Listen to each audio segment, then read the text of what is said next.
KaraokeBooks. Emma. Written by Jane Austen. Audiobook. Chapter 8. Harriet slept at Hartfield that night.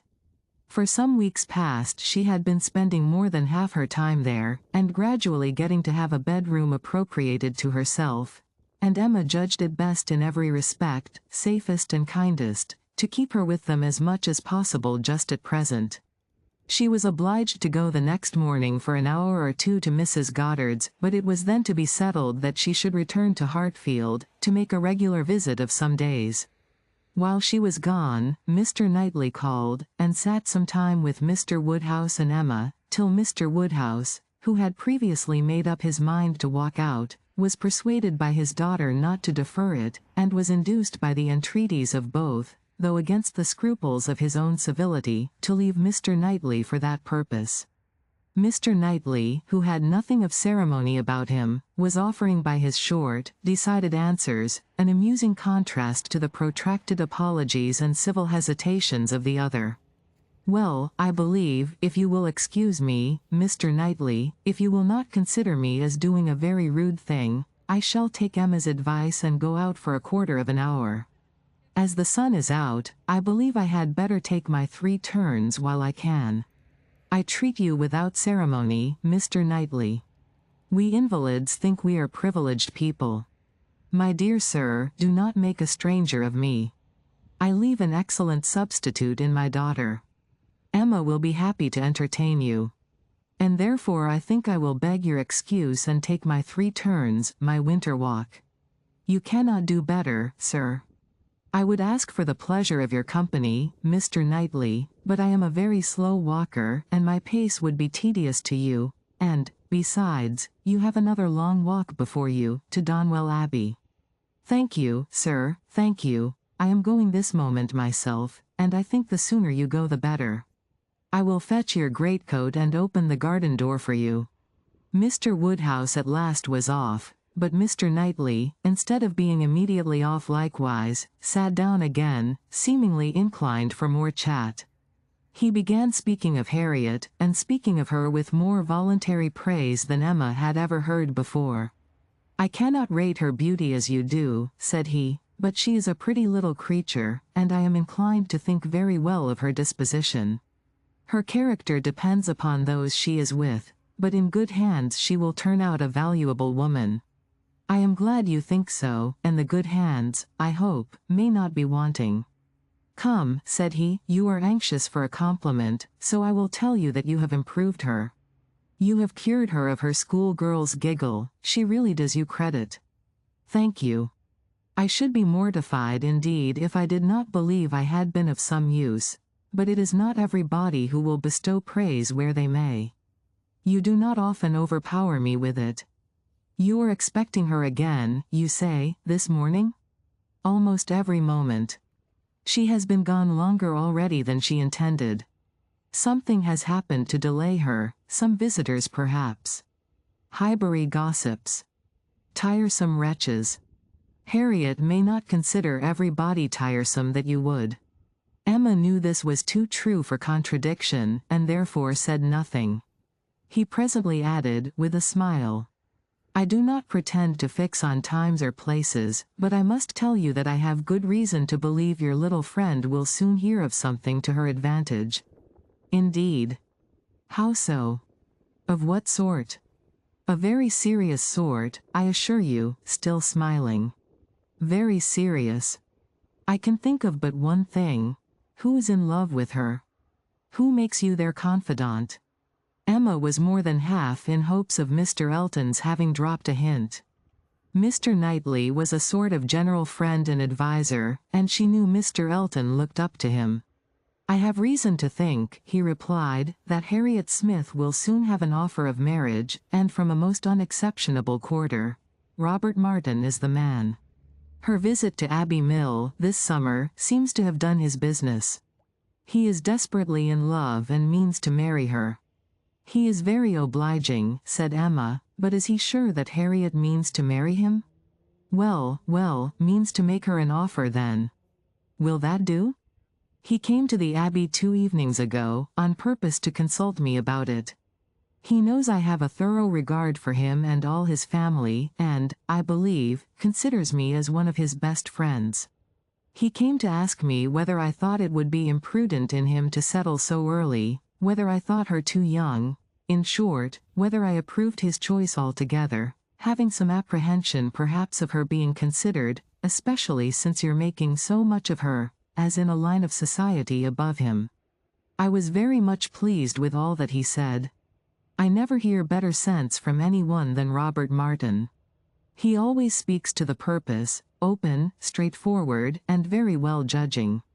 He told me everything, his circumstances and plans, and what they all proposed doing in the event of his marriage.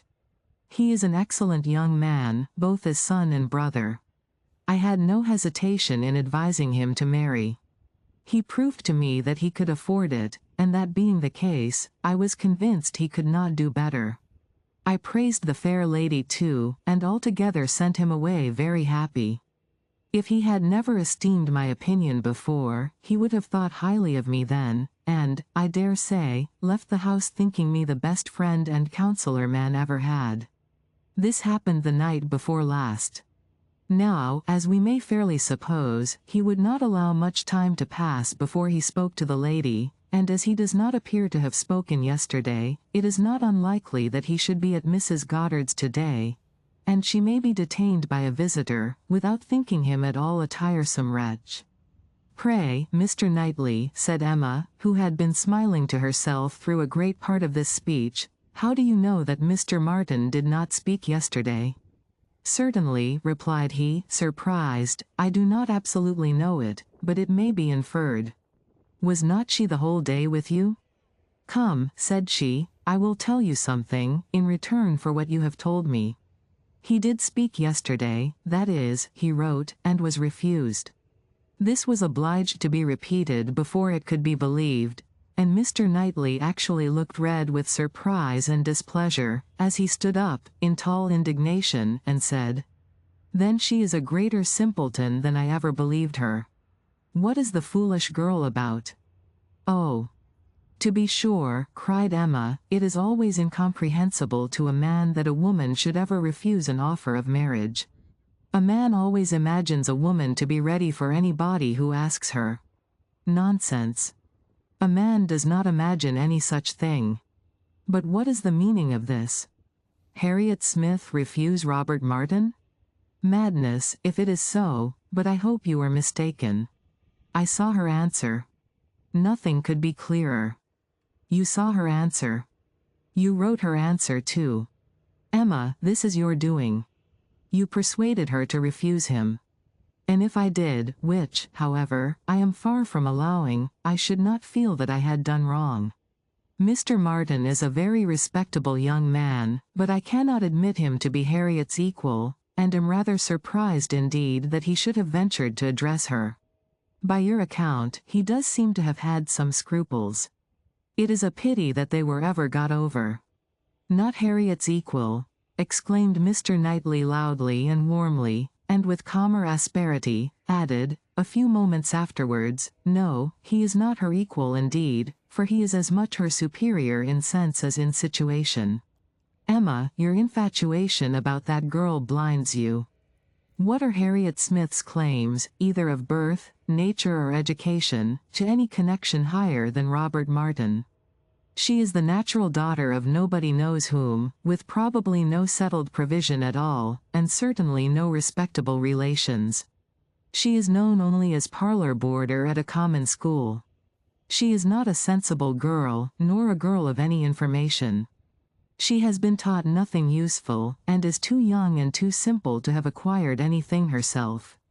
At her age she can have no experience, and with her little wit, is not very likely ever to have any that can avail her. She is pretty, and she is good-tempered, and that is all. My only scruple in advising the match was on his account, as being beneath his deserts, and a bad connection for him. I felt that, as to fortune, in all probability he might do much better, and that as to a rational companion or useful helpmate, he could not do worse. But I could not reason so to a man in love, and was willing to trust to there being no harm in her, to her having that sort of disposition, which, in good hands, like his, might be easily led aright and turn out very well. The advantage of the match I felt to be all on her side, and had not the smallest doubt, nor have I now, that there would be a general cry out upon her extreme good luck. Even your satisfaction I made sure of. It crossed my mind immediately that you would not regret your friend's leaving Highbury, for the sake of her being settled so well. I remember saying to myself, even Emma, with all her partiality for Harriet, will think this a good match. I cannot help wondering at your knowing so little of Emma as to say any such thing. What? Think a farmer, and with all his sense and all his merit Mr. Martin is nothing more, a good match for my intimate friend. Not regret her leaving Highbury for the sake of marrying a man whom I could never admit as an acquaintance of my own. I wonder you should think it possible for me to have such feelings. I assure you mine are very different. I must think your statement by no means fair. You are not just to Harriet's claims. They would be estimated very differently by others as well as myself. Mr. Martin may be the richest of the two, but he is undoubtedly her inferior as to rank in society. The sphere in which she moves is much above his. It would be a degradation. A degradation to illegitimacy and ignorance, to be married to a respectable, intelligent gentleman farmer. As to the circumstances of her birth, though in a legal sense she may be called nobody, it will not hold in common sense. She is not to pay for the offense of others, by being held below the level of those with whom she is brought up. There can scarcely be a doubt that her father is a gentleman, and a gentleman of fortune. Her allowance is very liberal, nothing has ever been grudged for her improvement or comfort. That she is a gentleman's daughter, is indubitable to me. That she associates with gentlemen's daughters, no one, I apprehend, will deny. She is superior to Mr. Robert Martin. Whoever might be her parents, said Mr. Knightley, whoever may have had the charge of her, it does not appear to have been any part of their plan to introduce her into what you would call good society. After receiving a very indifferent education, she is left in Mrs. Goddard's hands to shift as she can, to move, in short, in Mrs. Goddard's line, to have Mrs. Goddard's acquaintance. Her friends evidently thought this good enough for her, and it was good enough. She desired nothing better herself. Till you chose to turn her into a friend, her mind had no distaste for her own set, nor any ambition beyond it. She was as happy as possible with the Martins in the summer. She had no sense of superiority then. If she has it now, you have given it. You have been no friend to Harriet Smith, Emma. Robert Martin would never have proceeded so far, if he had not felt persuaded of her not being disinclined to him. I know him well. He has too much real feeling to address any woman on the haphazard of selfish passion. And as to conceit, he is the farthest from it of any man I know. Depend upon it he had encouragement. It was most convenient to Emma not to make a direct reply to this assertion. She chose rather to take up her own line of the subject again. You are a very warm friend to Mr. Martin, but, as I said before, are unjust to Harriet.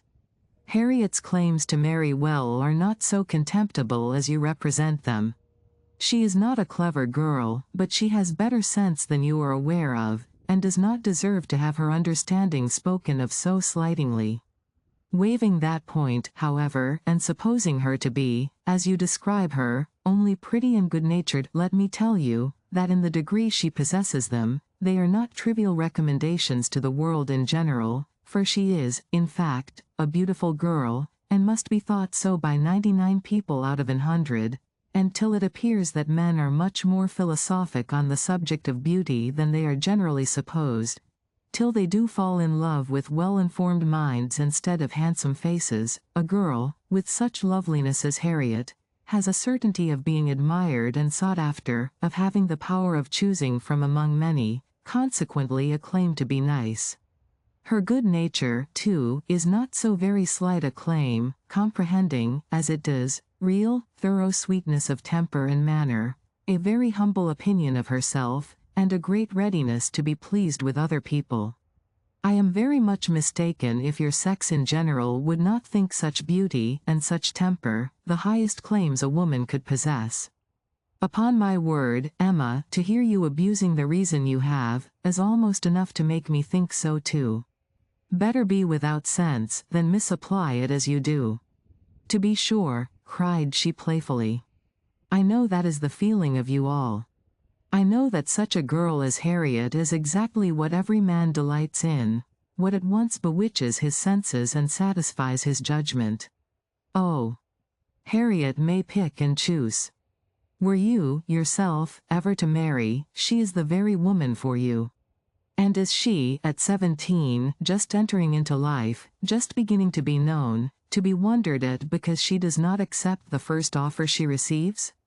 No, pray let her have time to look about her. I have always thought it a very foolish intimacy, said Mr. Knightley presently, though I have kept my thoughts to myself, but I now perceive that it will be a very unfortunate one for Harriet. You will puff her up with such ideas of her own beauty, and of what she has a claim to, that, in a little while, nobody within her reach will be good enough for her. Vanity working on a weak head produces every sort of mischief. Nothing so easy as for a young lady to raise her expectations too high. Miss Harriet Smith may not find offers of marriage flow in so fast, though she is a very pretty girl.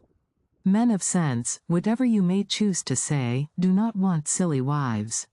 Men of family would not be very fond of connecting themselves with a girl of such obscurity, and most prudent men would be afraid of the inconvenience and disgrace they might be involved in, when the mystery of her parentage came to be revealed. Let her marry Robert Martin, and she is safe, respectable, and happy forever. But if you encourage her to expect to marry greatly, and teach her to be satisfied with nothing less than a man of consequence and large fortune, she may be a parlor boarder at Mrs. Goddard's all the rest of her life. Or, at least, for Harriet Smith is a girl who will marry somebody or other, till she grow desperate, and is glad to catch at the old writing-master's son. We think so very differently on this point, Mr. Knightley, that there can be no use in canvassing it. We shall only be making each other more angry. But as to my letting her marry Robert Martin, it is impossible. She has refused him, and so decidedly, I think, as must prevent any second application. She must abide by the evil of having refused him, whatever it may be, and as to the refusal itself, I will not pretend to say that I might not influence her a little, but I assure you there was very little for me or for anybody to do. His appearance is so much against him, and his manner so bad, that if she ever were disposed to favor him, she is not now. I can imagine that before she had seen anybody superior, she might tolerate him. He was the brother of her friends, and he took pains to please her, and altogether, having seen nobody better, that must have been his great assistant, she might not, while she was at Abbey Mill, find him disagreeable. But the case is altered now. She knows now what gentlemen are, and nothing but a gentleman in education and manner has any chance with Harriet. Nonsense, arrant nonsense, as ever was talked, cried Mr. Knightley. Robert Martin's manners have sense, sincerity, and good humor to recommend them, and his mind has more true gentility than Harriet Smith could understand. Emma made no answer, and tried to look cheerfully unconcerned, but was really feeling uncomfortable and wanting him very much to be gone. She did not repent what she had done. She still thought herself a better judge of such a point of female right and refinement than he could be, but yet she had a sort of habitual respect for his judgment in general, which made her dislike having it so loudly against her, and to have him sitting just opposite to her in angry state, was very disagreeable. Some minutes passed in this unpleasant silence, with only one attempt on Emma's side to talk of the weather, but he made no answer. He was thinking. The result of his thoughts appeared at last in these words. Robert Martin has no great loss, if he can but think so, and I hope it will not be long before he does. Your views for Harriet are best known to yourself, But as you make no secret of your love of matchmaking, it is fair to suppose that views, and plans, and projects you have, and as a friend I shall just hint to you that if Elton is the man, I think it will be all labor in vain." Emma laughed and disclaimed. He continued, "Depend upon it, Elton will not do. Elton is a very good sort of man, and a very respectable vicar of Highbury, but not at all likely to make an imprudent match. He knows the value of a good income as well as anybody. Elton may talk sentimentally, but he will act rationally. He is as well acquainted with his own claims as you can be with Harriet's. He knows that he is a very handsome young man, and a great favorite wherever he goes, and from his general way of talking in unreserved moments, when there are only men present, I am convinced that he does not mean to throw himself away. I have heard him speak with great animation of a large family of young ladies that his sisters are intimate with, who have all £20,000 apiece." "I am very much obliged to you," said Emma, laughing again. "If I had set my heart on Mr. Elton's marrying Harriet, it would have been very kind to open my eyes, but at present I only want to keep Harriet to myself. I have done with matchmaking indeed. I could never hope to equal my own doings at Randall's. I shall leave off while I am well. Good morning to you," said he, rising and walking off abruptly. He was very much vexed. He felt the disappointment of the young man, and was mortified to have been the means of promoting it by the sanction he had given, and the part which he was persuaded Emma had taken in the affair, was provoking him exceedingly. Emma remained in a state of vexation too, but there was more indistinctness in the causes of hers than in his. She did not always feel so absolutely satisfied with herself, so entirely convinced that her opinions were right and her adversaries wrong, as Mr. Knightley. He walked off in more complete self-approbation than he left for her. She was not so materially cast down, however, but that a little time and the return of Harriet were very adequate restoratives. Harriet's staying away so long was beginning to make her uneasy. The possibility of the young man's coming to Mrs. Goddard's that morning, and meeting with Harriet and pleading his own cause, gave alarming ideas. The dread of such a failure after all became the prominent uneasiness, and when Harriet appeared, and in very good spirits, and without having any such reason to give for her long absence, she felt a satisfaction which settled her with her own mind, and convinced her, that let Mr. Knightley think or say what he would, she had done nothing which woman's friendship and woman's feelings would not justify. He had frightened her a little about Mr. Elton, but when she considered that Mr. Knightley could not have observed him as she had done, neither with the interest, nor, she must be allowed to tell herself, in spite of Mr. Knightley's pretensions, with the skill of such an observer on such a question as herself, that he had spoken it hastily and in anger, she was able to believe that he had rather said what he wished resentfully to be true, than what he knew anything about.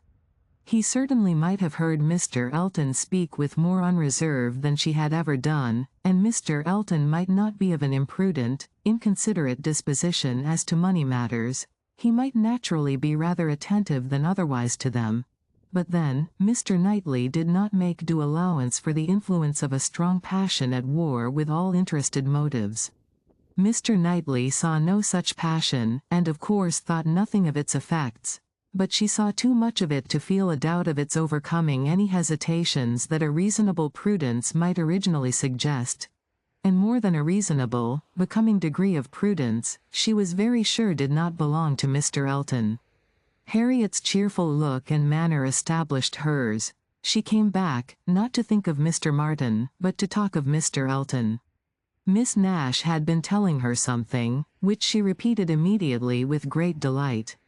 Mr. Perry had been to Mrs. Goddard's to attend a sick child, and Miss Nash had seen him, and he had told Miss Nash that as he was coming back yesterday from Clayton Park, he had met Mr. Elton, and found to his great surprise that Mr. Elton was actually on his road to London, and not meaning to return till the morrow, though it was the whist club night, which he had been never known to miss before, and Mr. Perry had remonstrated with him about it, and told him how shabby it was in him, their best player, to absent himself, and tried very much to persuade him to put off his journey only one day. But it would not do. Mr. Elton had been determined to go on, and had said in a very particular way indeed, that he was going on business which he would not put off for any inducement in the world, and something about a very enviable commission, and being the bearer of something exceedingly precious. Mr. Perry could not quite understand him, but he was very sure there must be a lady in the case, and he told him so, and Mr. Elton only looked very conscious and smiling, and rode off in great spirits. Miss Nash had told her all this, and had talked a great deal more about Mr. Elton, and said, looking so very significantly at her, that she did not pretend to understand what his business might be, but she only knew that any woman whom Mr. Elton could prefer, she should think the luckiest woman in the world. For, beyond a doubt, Mr. Elton had not his equal for beauty or agreeableness. If you liked what you heard, please subscribe to the channel.